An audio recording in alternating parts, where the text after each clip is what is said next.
Bonjour et bienvenue sur la chaîne Ici Gouada. Moi c'est Thierry et comme vous le savez, sur cette chaîne on découvre ou on redécouvre la Guadeloupe ensemble. Alors si vous ne voulez rien rater de tout ce qui se passe sur cette chaîne, moi je vous invite à vous abonner et à activer la cloche des notifications pour être prévenu lors de la sortie d'une nouvelle vidéo. Aujourd'hui on est sur la commune de Basse-Terre et derrière moi on va aller visiter le fort d'Elgrès et en compagnie de nous, nous avons Taïna de Guadeloupe Explore. Bonjour Taïna. Bonjour Thierry, bonjour tout le monde. Alors aujourd'hui on va découvrir le plus grand fort de la Guadeloupe qui est le fort Louis d'Elgrès à Basse-Terre.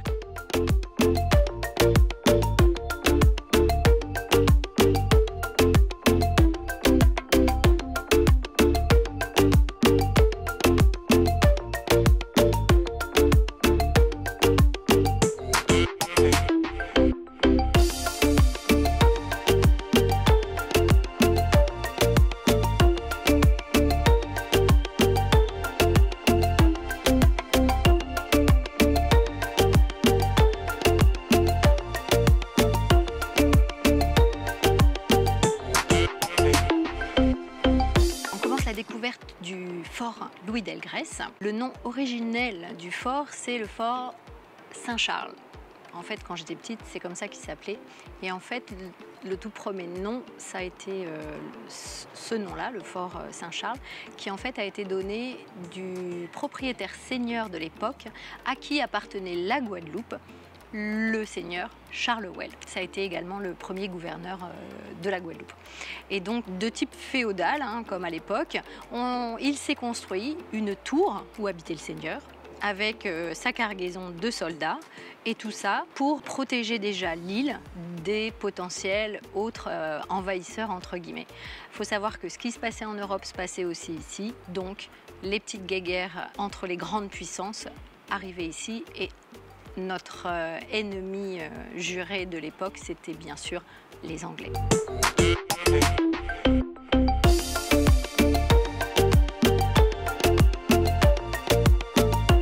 Alors on fait juste un petit point sur les moments de construction de la fortification du fort d'Elgrès.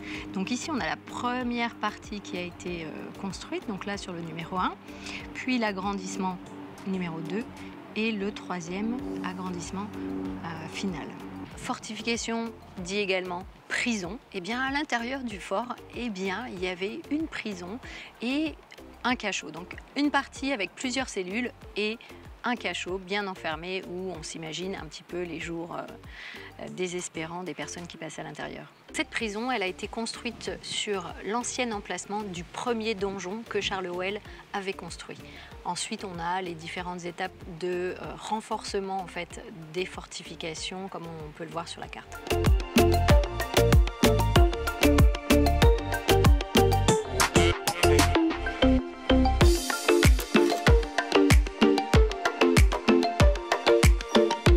Le fort d'Elgrès a été aussi construit et au départ pensé avec des barrières, des protections naturelles, et dont une ravine d'un côté, sur le côté sud, et face à la mer. Donc c'est vraiment deux barrières infranchissables qui permettaient une protection au niveau du fort.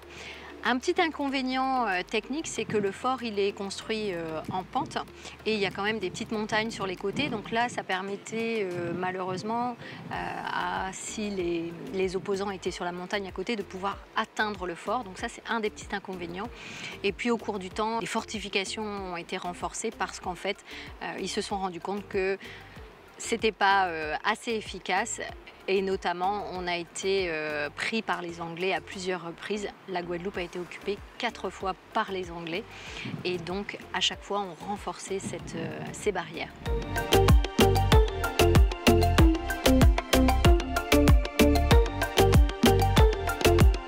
Dans la première partie sortie du fort qui a été construit, on a une petite poudrière qui permettait donc le stockage de la poudre à canon. Et puis l'eau était importante, même si on est sur la basse terre avec le climat tropical humide et de l'eau, des pluies, eh bien il fallait quand même faire des réserves d'eau en cas de siège.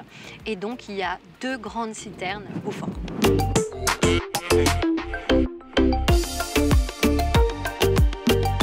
Alors au niveau de la citerne, on voit l'impressionnant réserve d'eau.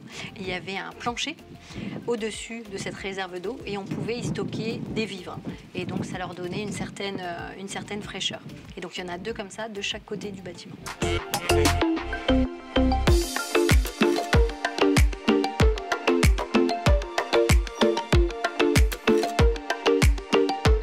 Au sein du fort, il existe une poterne qu'on appelle la poterne du Galion parce qu'en fait elle se situe face au Galion et en fait c'est un échappatoire si le siège est trop long et qu'on doit s'échapper et donc on peut s'échapper par la ravine. C'est par là que Louis Delgrès et ses compagnons se sont enfuis du fort quand ils ont été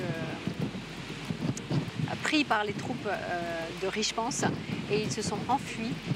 Ils sont montés la rivière du Galion dans les hauteurs de Matouba au pied de la Soufrière et c'est là que l'histoire s'est jouée et qu'il s'est donné la mort avec ses 300 hommes et femmes.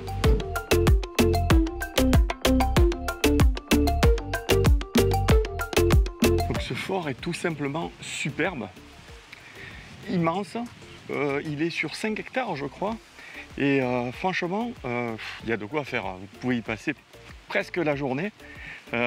Si vous voulez venir. L'entrée est gratuite, on a oublié de le préciser, mais franchement ça vaut vraiment le coup. D'ailleurs bon là on a fait une partie de tout ça, c'est sublime et superbement bien conservé en plus. Donc là on voit la grande poudrière, on voit la différence énorme quand même avec la petite qu'on vient de voir là.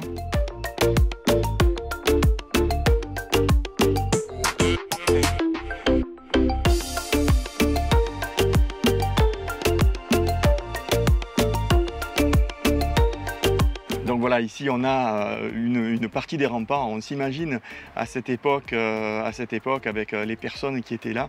Enfin, c'est assez impressionnant de voir un petit peu ce que beaucoup de gens ont dû vivre ici sur ces remparts. Et nous on est là, on contemple tout ça et ça c'est magique, quoi. C'est l'histoire, c'est beau.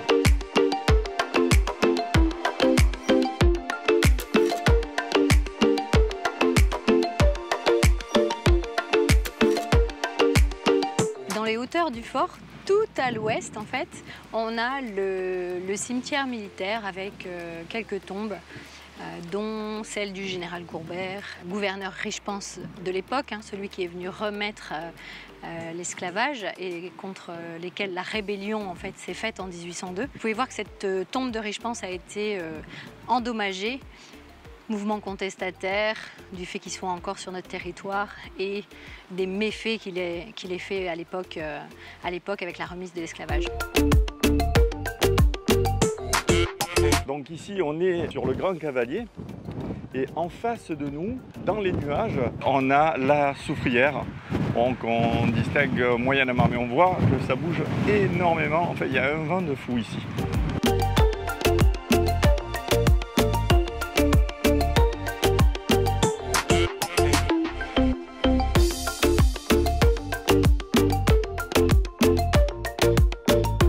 Comme je vous disais, le fort a été construit sur cette ravine du Galion, donc qui est quasiment infranchissable. Il y a eu des ponts qui ont été construits en bord de mer, mais il y a eu, avec les crues, les pluies, tout ça, c'était pas très praticable. Et donc ils ont construit un pont un petit peu plus haut qu'on appelle le pont du Galion. Et à l'époque, c'était vraiment une prouesse technologique. La voûte, elle fait plus de 30 mètres de haut. Et ce qui était intéressant pour que l'ennemi ne puisse pas atteindre quand même d'un côté à l'autre de la ravine, c'était un pont escamotable. Donc en fait, les deux côtés portant les voitures rentraient comme ça et donc l'ennemi ne pouvait pas traverser le pont.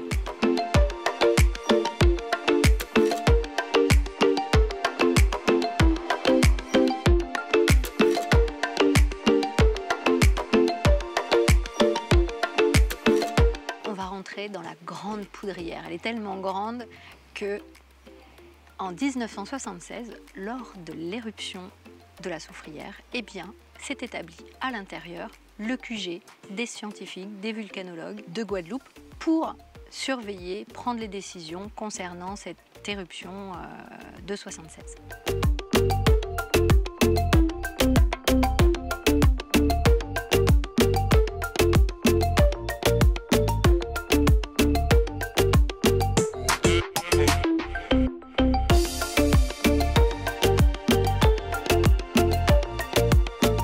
En 76, l'éruption a duré quasiment 6-8 mois, si mes souvenirs sont bons. Et donc, toute la région en fait, du sud de l'île, donc de Baillif, Basse-Terre, Trois-Rivières, Gourbert, a été évacuée. Il y a eu plus de 70 000 personnes qui ont été évacuées vers la Grande Terre en cas d'éruption majeure. Au final, on peut dire aujourd'hui que l'éruption a été mineure, donc elle a duré quand même assez longtemps et donc la vie était au rythme de l'éruption, mais elle est restée mineure, donc après les gens sont venus réhabiliter les lieux. Et donc dans cette poudrière, elle a été complètement aménagée pour les scientifiques avec des lits, avec tous les appareils de mesure et de surveillance du volcan. Aujourd'hui, sa surveillance elle est toujours faite à l'observatoire de vulcanologie qui se trouve au-dessus, au sommet du Wellmont.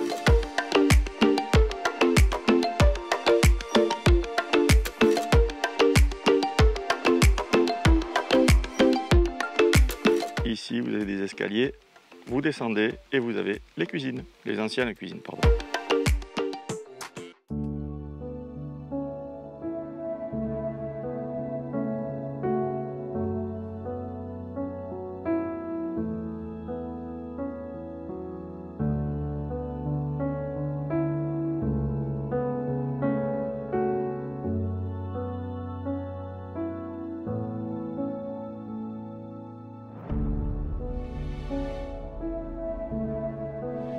En 1989, le fort a repris le nom de Louis Delgrès. On a remis à l'honneur les héros noirs de notre île et donc le fort a pris le nom de Louis Delgrès. On a également un mémorial en souvenir de Delgrès et de ces 300 hommes et femmes qui se sont donné la mort.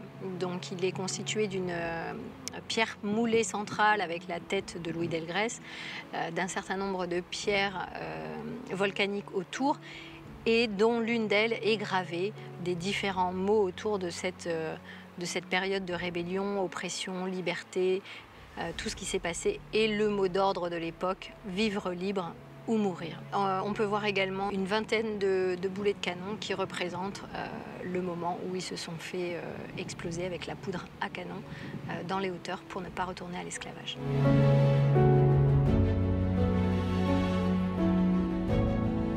Au sein du fort, on va voir des vieux canons qui datent de l'époque, mais on a également des canons qui sont un petit peu plus récent. En fait, il y a eu le tournage de l'épopée de Delgrès. Donc, si ça vous intéresse, c'est un film intéressant sur cette histoire, ce pan d'histoire. Et donc, il a été tourné ici, au fort Delgrès.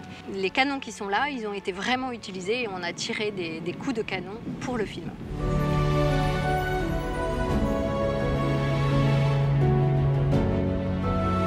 Voilà, cette vidéo arrive à son terme. Encore merci de l'avoir suivi. J'espère et je suis persuadé que celle-ci vous aura plu. Donc n'hésitez pas à vous lâcher, mettez de gros pouces bleus, commentez-la, etc. Et surtout, j'espère qu'elle vous donnera envie de venir ici parce que c'est un passage obligatoire en Guadeloupe de visiter ce fort qui est tout simplement magique et magnifique avec une histoire. Waouh! Voilà, vous avez vu quelques plans, je ne vous ai pas tout montré parce qu'en fait je vous laisserai découvrir tout en détail tout au long de votre visite. En attendant, moi je vous dis à très bientôt dans une prochaine vidéo et surtout, sortez et profitez de la vie.